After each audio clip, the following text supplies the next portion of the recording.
Listen to Rangers, welcome to the Geek Chest. My name's Steve. My name's Arnes. And today we're going to go over the film TMNT, which came out in 2007. And it's the final TMNT movie. Or Teenage Mutant Ninja Turtles movie. Final. Nope. Yes, it is. We got two more to Nope. do. Two more to Nope. do. After this one. Nope. This is the Nope. final one out of Nope. the original four. No, we're done.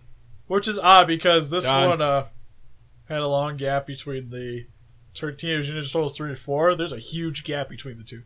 And funny thing is this actually ties into those. Which, if you guys haven't seen it, at the beginning of the film, the Turtles are a little bit disbanded because the Shredder has been defeated.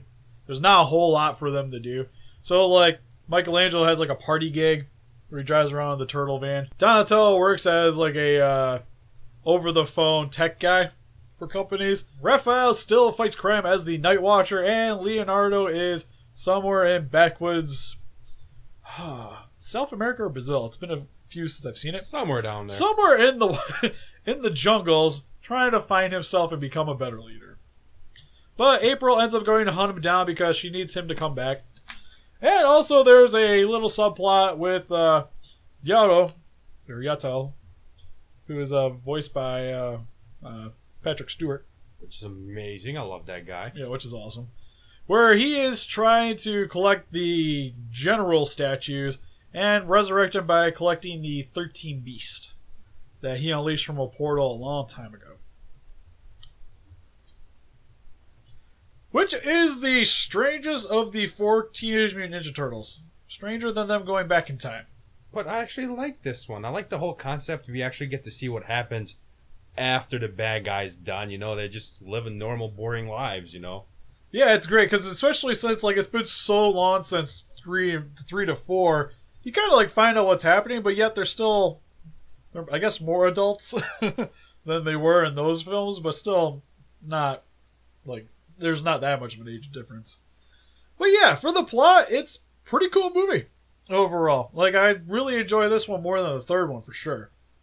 Not quite, one definitely isn't better. 2's like, it's close. I'll give it the 2, but this one's still really cool because you get to see new villains and also some old ones because the Foot Clan actually returns for this one. And you get my favorite villain in the series with Karai. Like, I love Shredder, don't get me wrong, but Karai has always been like soft spot for her. That's why I like the only actual Nickelodeon figures I have right now is them two, the Snake Karai and normal Karai. Even though they're not the greatest looking things, but whatever, I still like the character. I still want to get the one from this movie. She's pretty hot. She's awesome.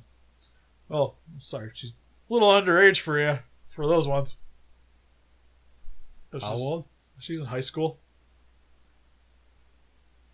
Whoa. Wah, wah, wah. This one's adult, though. This one. We'll go off this one. She's pretty hot. And it's cool to see the Turtles have to, like, work back together. We've kind of seen this in the TV shows periodically, where they have to, like, build up their teamwork skills, like we see in the Nickelodeon one. So it's not something new. Like, even Raphael going out and doing things on his own isn't really new. Like, Turtles 1 and 2, he does it. Yeah, it happens a lot. But this is kind of interesting because he's not doing it as himself. Like, he's portraying a vigilante going out fighting crime. At least he's trying to hide it this time. Which is, it's something different, and it also brings about my favorite scene in a Turtle movie, which is Leonardo versus Raphael. Which is also probably the best fight scene we've seen in the Turtle films. Because Leonardo finally finds out that Raphael was the Night Watcher. And Raphael doesn't believe that Leonardo is the leader he should be. And also, they have a confrontation on who's the better fighter. And you find out Raphael is. And then Leonardo gets caught afterwards. Yeah, that was a weird thing. Like, you're just going to leave him like that, you know? Well, it's like he was distressed because he literally almost went for the finishing blow to Leonardo. And was like, oh god, what have I done? So he runs away, because Raphael kind of does that. And then the generals take Leonardo because they want to replace him with the Beast so that they don't lose their stony immortality. The weird thing, too, bringing that up, is with the villain, is he's a villain at the beginning, and... But he's not a villain. They make you think he's a villain, but... Yeah, eventually you just find out he just wants to get rid of his immortality and bring back his brothers. Oh, and the one girl. But he calls them his brothers. and they don't want it, so they end up becoming like the major villain. The only thing that sucks is you don't see him do anything. No, you don't. Like, he's there just pretty much to kind of like bring everything together.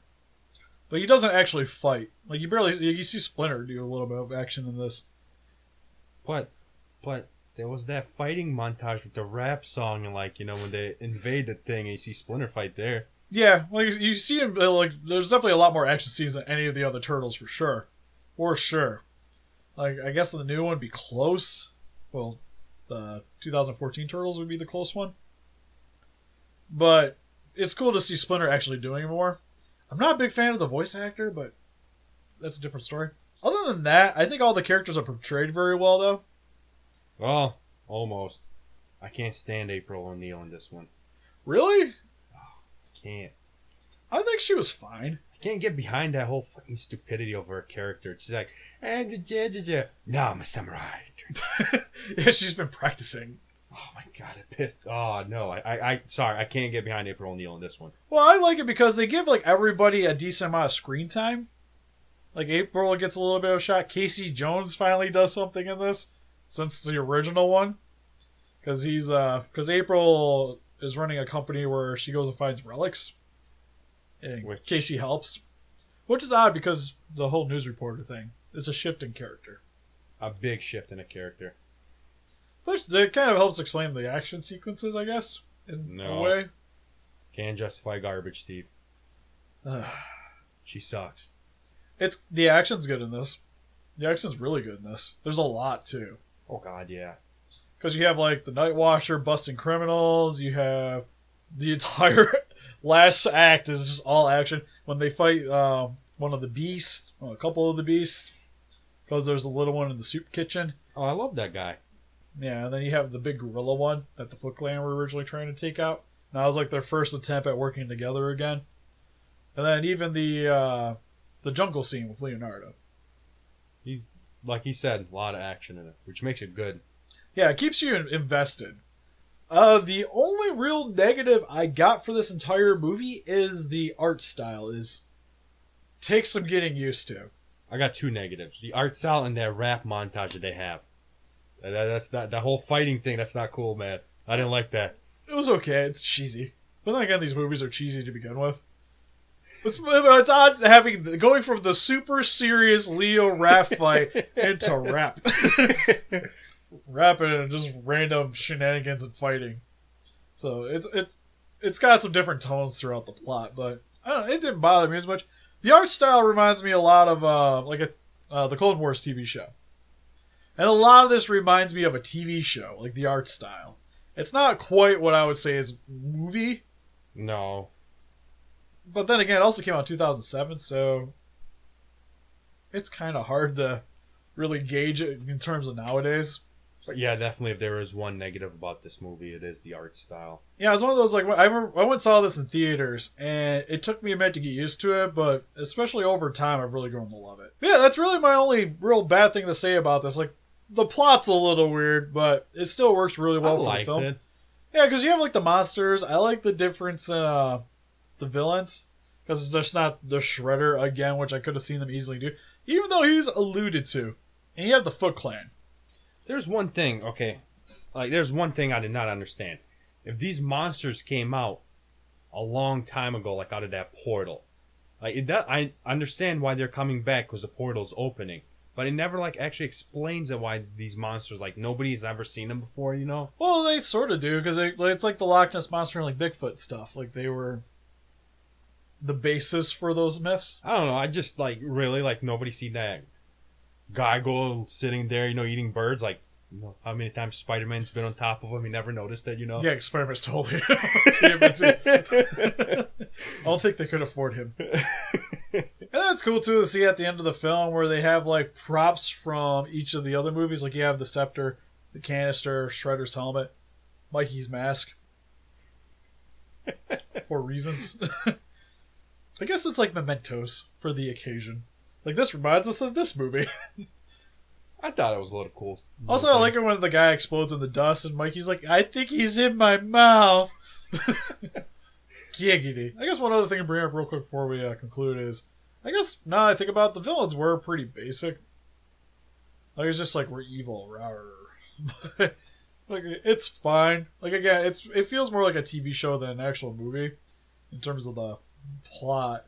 But there is like enough there to really make it worth the watch. Well, it's like the last two movies pretty much should have been TV shows instead of. Well, the third one felt more like a made-for-TV live-action movie. The first and second one feel like films. Yeah. Well, the other one feels more like it definitely didn't have the budget. But anyways, to wrap it up, TMNT, awesome film. If you guys haven't seen it, definitely go watch it. It's really good, especially if you love turtles. The art style takes a bit getting used to, but outside of that, there's not really much else to complain. But what do you guys think? If you guys seen TMNT, please let us know in the comment section below. We will hopefully be starting on the Michael Bay ones. No. Yeah, when is it? No. You seen the first one? The second one's better. The second one's better. It doesn't get better. And help us defeat those characters by hitting that like button, subscribe, become a ranger today. See you guys in the next video. Bye-bye.